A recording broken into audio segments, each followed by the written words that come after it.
First updates from West Asia. It is indeed a day of wrenching emotions, relief, joy, anger and trauma all poured out as Hamas released 3 Israeli hostages in exchange of 369 Palestinian prisoners from Israel's custody. Ayushi Bhatnagar has more on this.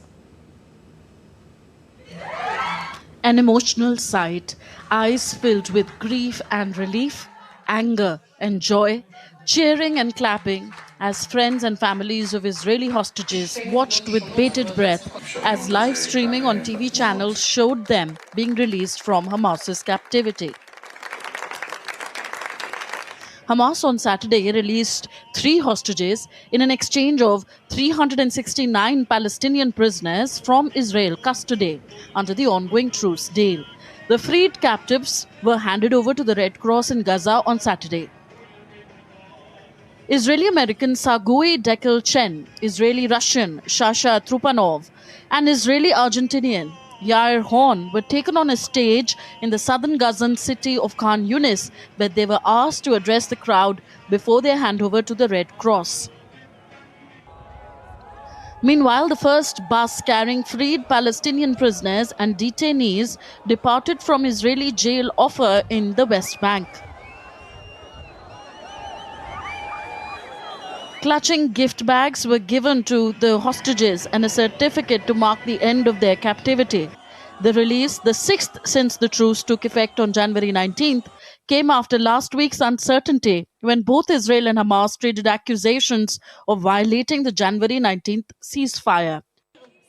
For some, it is just news. But back in Tel Aviv, it is no less than a festival filled with hope and accomplishment. Israelis were seen celebrating in the hostages square, with many carrying Israeli flags and posters in support of the captives. With the latest swap, returned Hamas hostage Keith Siegel recounts his 484 days of captivity, wherein he says he was starved and tortured and was made to live under unimaginable conditions. I was held for 484 days in unimaginable conditions. When I was in Gaza, I lived in constant fear for my life and for my personal safety. I was starved and I was tortured, both physically and emotionally.